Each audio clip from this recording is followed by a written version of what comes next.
Everyone, कैसे हैं आप सब। मैं आशा करती हूँ कि सब स्वस्थ होंगे। वैसे मेरे पीछे की ग्रीनरी देख करके जो स्वस्थ नहीं है वो भी स्वस्थ हो जाएंगे, क्योंकि ये हरियाली देख करके तो मन में अच्छी सी खुशी हो जाती है और आंखों में बिल्कुल चमक आ जाती है।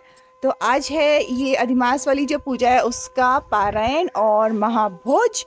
तो आ रही हूँ अभी बस। तो फिर उसके बाद हम लोग हो गए थोड़े बहुत रेडी। वामिका को भी रेडी कर दिया, उसके बाद लेके जाते हैं मंदिर में। आपको भी दिखाऊंगी कि मंदिर में क्या कुछ हो रहा है।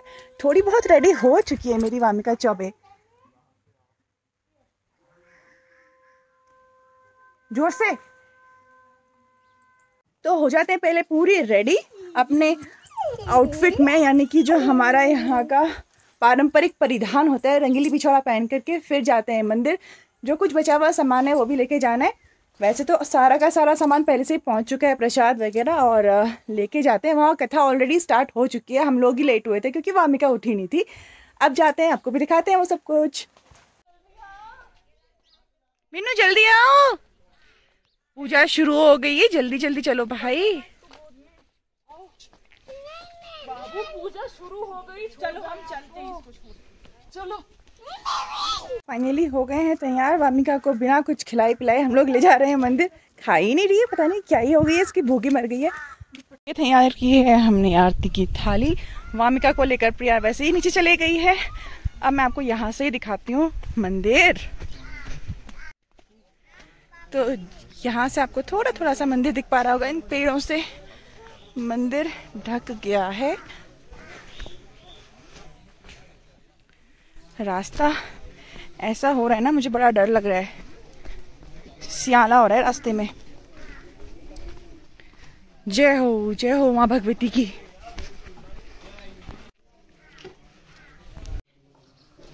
चलो जूते उतार के आना। हाँ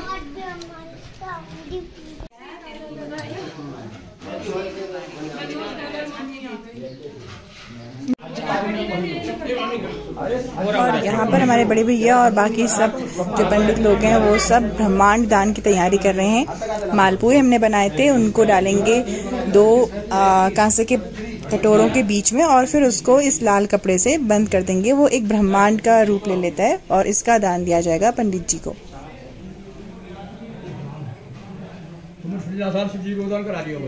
अच्छा ब्रह्मांड दान नाहुन कोनी भाई, कहानी कोनी भाई कि फिर ऐसे बनाओ कांसे का ब्रह्मांड जो अलग थोड़ी करनी हम पूजन है। यहाँ पर तैयार हो रही है हवन सामग्री।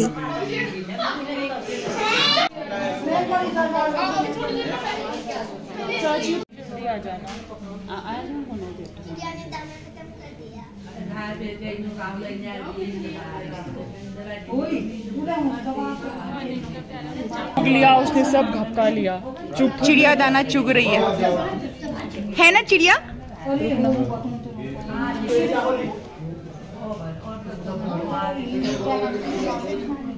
ऐसे करके भी बानू, ऐसे करके भी मजा आएगा।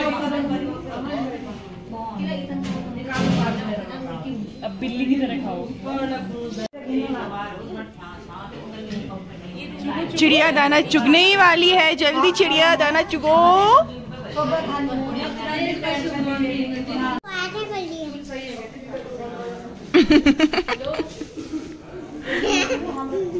कैसे कर रही हो, दिखाओ। शर्मा गई, देखा। वामी को नहीं आती, वानू को नहीं आती हमारी शर्म।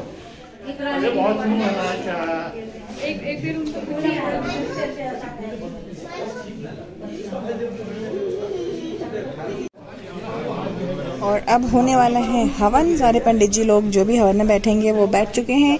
चलो शुरू करें हवन।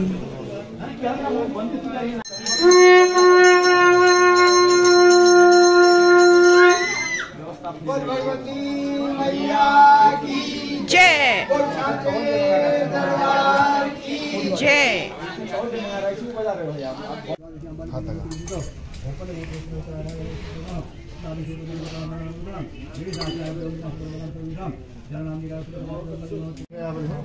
बता दिया भाई को हाथ का धो के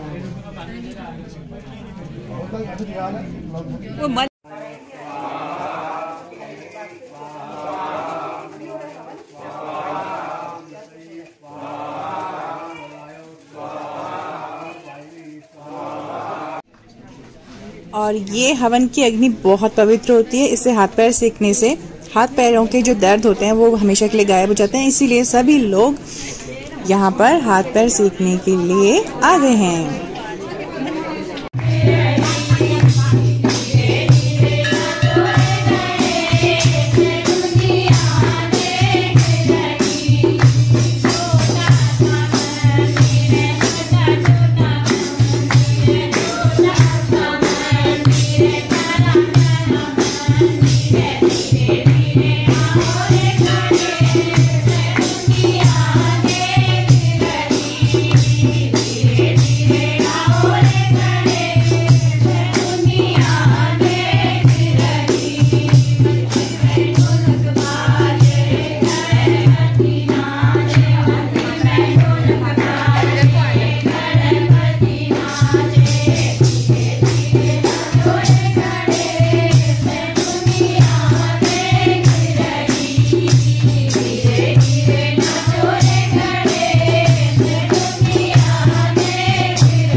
ओम योषधे नमः, ओम पोषणे नमः, ओम पर्जन्याय नमः, ओम तस्ते नमः, ओम स्त्रे नमः, ओम वीरभद्राय नमः, ओम शंभवे नमः, ओम ईशाय नमः, ओम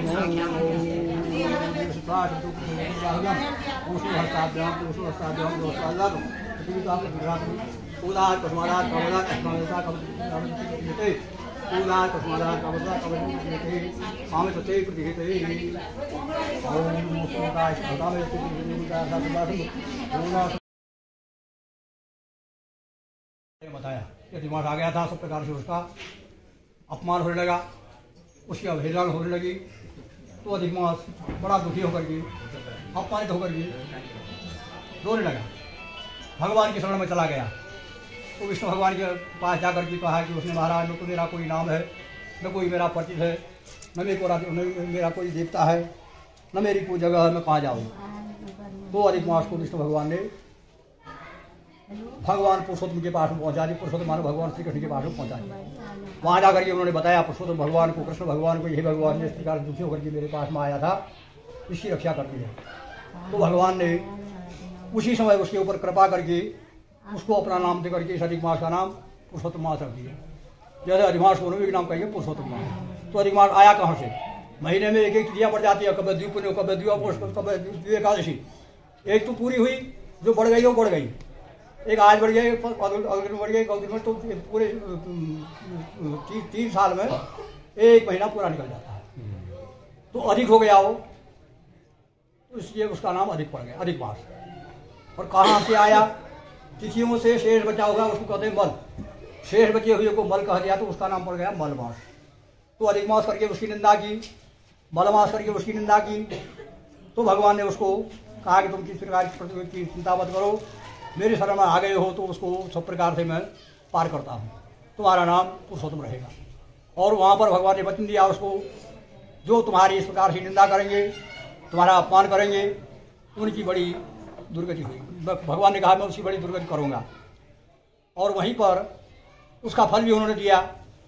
पांडवों को पुरुषोत्तम मास का अपमान होने की वजह से क्या हुआ, 12 वर्ष तक वनवास का सामना करना पड़ा, 13वें वर्ष अज्ञातवास भोगना पड़ा।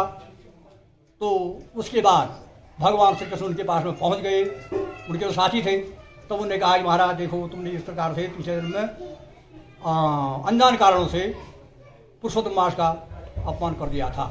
अब कहा तुम कोई चिंता मत करो, 3 महीने के बाद पुरुषोत्तम मास आने वाला है, उस महीने में तुम भगवान पुरुषोत्तम का पूजन करोगे तो सब प्रकार से तुम्हारा राज्य तुमको वापस हो जाएगा। तो 3 महीना बीतने के बाद पुरुषोत्तम अधिक मास आ गया।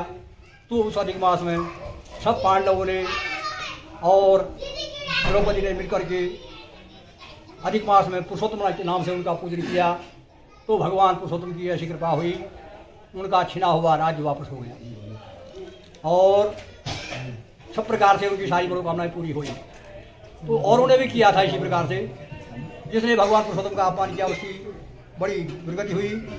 जिन्होंने पुरुषोत्तम भगवान का सम्मान किया तो उनको सब प्रकार से सुख और ऐश्वर्य की प्राप्ति हुई। तो बुद्धिमान मनुष्य ने हर 3 महीने के बाद, 3 साल के बाद जो अधिक मास आता है, भगवान का वचन है तुम्हारे आने पर जो लोग दान करेंगे, धर्म करेंगे, तो इस महीने में किया हुआ दान तिल के दाने के बराबर दिया जाता है। तो सुबह ऊपर उदय करके उसको फल देने वाला बनता है। इसलिए बुद्धिमान मनुष्य ने इस महीने के आने पर किसी प्रकार से इस महीने का अपमान और अवहेलना नहीं करनी चाहिए। तो इस प्रकार से उसके बाद और भी कथाएं हैं यहाँ पर। एक पक्षी के द्वारा, बंदर के द्वारा भी व्रत हो गया था, सुना होगा कथा में आप लोगों ने। कोई बंदर हो गया था, उसके द्वारा अनजान में हो गया, पेड़ में जाता था, बीमार पड़ गया, एक पेड़ से छलांग लगा दूसरे पेड़ में गया तो गिर पड़ा जमीन में गिरा, लोटपोट हो गया और पड़ा रहा 3 दिन तक। उसके मुख में फोड़े हो गए थे, लोटपोट होते होते किसी कुंड में गिर गया। कुंड से बाहर निकला जैसे तैसे, भूख लगी थी उसको, पानी पीने कुंड में चला गया, पानी पी करके बाहर आ गया। कुछ होश आई उसको, तो फिर उसमें गिरे हुए फलों को उठा करके अपने मुख के पास में ले गया। खा तो नहीं सकता था, खा करके उसने फेंक दिया। इस प्रकार से चलते चलते भी हुआ, उसकी मौत हो गई। तो मौत होने पर क्या हुआ, बंदर था वो, उसको ले जाने के लिए बड़े बड़े सुंदर सुंदर देवताओं के दूत लोग आए और बंदर बड़े आश्चर्य पड़ा। उसने कहा महाराज ये क्या है, जितने बारिश की धाराएं होती है, जितने धूल के कंकड़ होते हैं पृथ्वी में, उतने तो मैंने पाप कर रखे हैं और ये बीमार मेरे पास में कैसे आ गया। तब उन देवदूतों ने कहा देखो कपिराज, तुमने अनजान में पुरुषोत्तम मास का सेवन कर रखा है। मैंने कभी नहीं किया, मैंने कोई व्रत नहीं किया, मैंने दान नहीं किया, तो मैं तो जो बंदर हूँ। तो देवदूतों ने कहा देखो भाई इस प्रकार से नहीं हुआ, तुम्हारे द्वारा अनजान में हो पड़ा था, तुम बीमार पड़ गए थे, तुम पेड़ से गिर गए थे और पानी के बाद कुंड में जाकर के तुमने पानी पिया, वहाँ से निकले फलों को तुम खाने के लिए लाते थे, फेंक देते थे, खा नहीं पाते थे, तो तुमने फलों का दान कर रखा है। वो दान बता दिया भगवान ने। और 3 दिन तक तुमने उस कुंड के पास में लोटपोट होकर के भोजन नहीं किया था तो 3 दिन तक का व्रत कर रखा है। इस प्रकार से कहा, तुम महान पुण्य के अधिकारी हो, हमारे इस विमान में बैठो, हम तुमको पुरुषोत्तम के लोक में ले जाएंगे। हमारे जो आज्ञा है स्वामी जी की, चलो कहा हम ले जाएंगे। तो अपने बारे में ऐसा सुनकर वह बंदर जो था बड़े आश्चर्य पड़ गया। उसने विमान की प्रदक्षिणा की। विमान की प्रदक्षिणा करने के बाद उस विमान में बैठ करके वो लोग को चला गया। इस प्रकार से कह रहे हैं, इस महीने में अनजान में भी पाप था जो है अच्छा कर्म हो जाता है तो भगवान के यहाँ इसका ऐसा अनंत पुण्य मिलता है। तो अपना कल्याण समझते हुए बुद्धिमान मनुष्य ने इस महीने के व्रत को धारण करना चाहिए। जितना हो सकता है दान करना चाहिए। दान की कोई महिमा नहीं है, दान की कोई महिमा होती भी नहीं है। यहाँ पर भी दान अनंत बता रखा है, तो जितना भी दान दिया जाता है कम है। तो पार्वती ने कहा, हमारा और कोई दूसरा दान बताओ। तो भगवान शंकर ने कहा, देखो पार्वती, जितने भी दान बता रखे हैं अनंत दान है। जितने भी दान है कहा, पुरुषोत्तम मास में किसी भी दान का कोई महत्व नहीं रह जाता। इसलिए बड़े से बड़ा दान करना चाहिए। ब्रह्मांड का दान करो, तब तुम्हारी व्रत की पूर्ति होगी।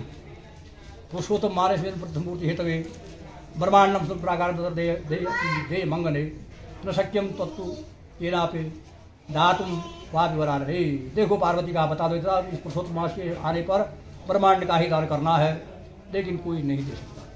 तो दान तो नहीं होगा, व्रत कैसे पूरा होगा? तो उसके बारे में बताया। फिर उसके बदले में कहा, तुम सब प्रकार से त्रिशत कांक्षाणी विद्वद्भ्य संपुटानी गति पूर्णम व्रत विधि कृत्वा मुबोधाति नारदो। तो यही कथा जो है भगवान नारद जी को भी सुना रहे हैं। मार्ग में रखे जाएंगे, उसमें ऊपर ढक्कन लगेगा, वो ब्रह्मांड बन जाता है।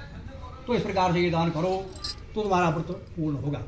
तो भगवान के वचनों को सुनकर के पार्वती ने इसी प्रकार का यह दान किया। तो इस दान के प्रभाव से पार्वती का व्रत पूर्ण हुआ। और जो भी मनुष्य इस प्रकार है व्रत को कर लेते हैं, या जो इस महीने इतने बात से कितना फल नहीं मिलता होगा, तो इस महीने में दान की जो महिमा है, भगवान शंकर कहते हैं पार्वती से कि पार्वती, इस महीने की महिमा के बारे में मैं कुछ नहीं कर सकता और मेरे में सामर्थ्य नहीं है। तो सब प्रकार से इस प्रकार महीने के आने पर दान करना है, व्रत करना है, अच्छे से अच्छे कर्म है करने हैं, अपने आप अनंत पुण्य की प्राप्ति होती है। तो ये पूजा अभी पूरी, इतनी गर्मी लग रही है ना आज, तो मैंने सोचा अपने नाशपाती के पेड़ के पास बैठकर कच्ची कच्ची नाशपाती तोड़ी भी जाए, खाई भी जाए खपाखप।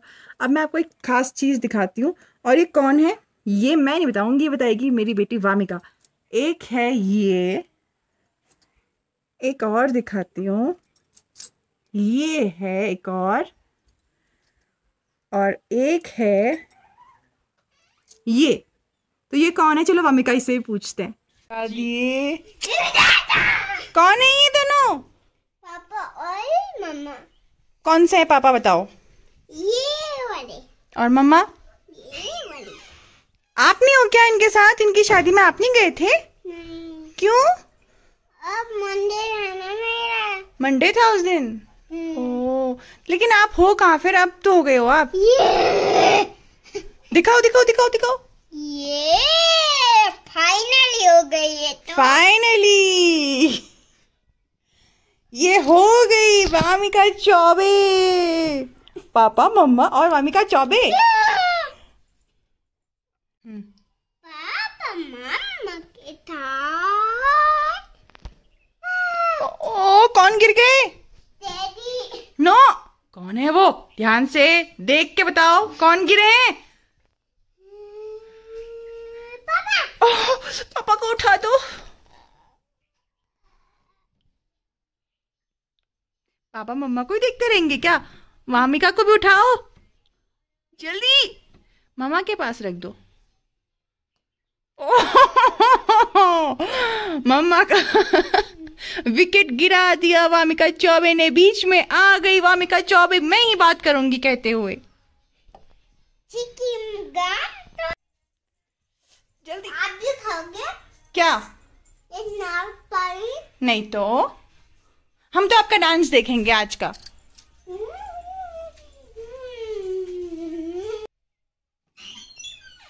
ये वाला पहन लो ना प्लीज, मुझे व्हाइट दुपट्टा दे दो। वाह कितना ब्यूटीफुल है। व्हाइट वाला छोड़ दो। मुझे दे दो प्लीज। अच्छा ये देखो, थैंक गॉड फाइनली दे नहीं रही थी ये व्हाइट वाला दुपट्टा। अरे वाह क्या मस्त लग रही हो। साड़ी बना दी जल्दी से, आओ ऐसे भी ऐसे मैं बता रही हूँ। और अब समय हो गया हमारे पिथौरागढ़ वापस आने का। अब भाई